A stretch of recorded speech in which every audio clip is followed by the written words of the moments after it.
Il-ftehim bejn Sports Malta u Special Olympics Malta se jara l din tal-aħħar tibbenefika minn 600,000 euro fuq 3 snin sabiex jiżdiedu aktar l-opportunitajiet u t-taħriġ għall-atleti tal-Special Olympics.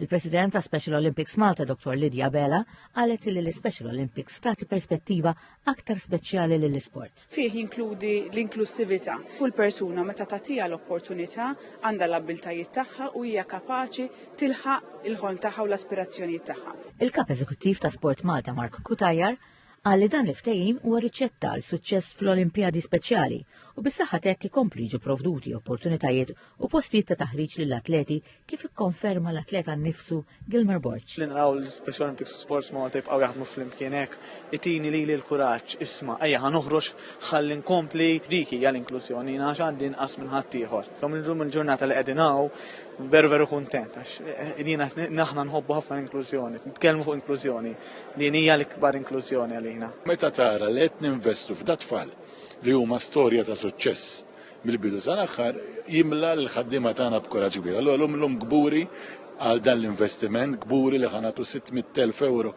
l-tfal ta' Special Olympics għax nafu li dan l-investiment ifisser investiment fit-tfal, investiment fil-coaches, investiment fil-ġenituri.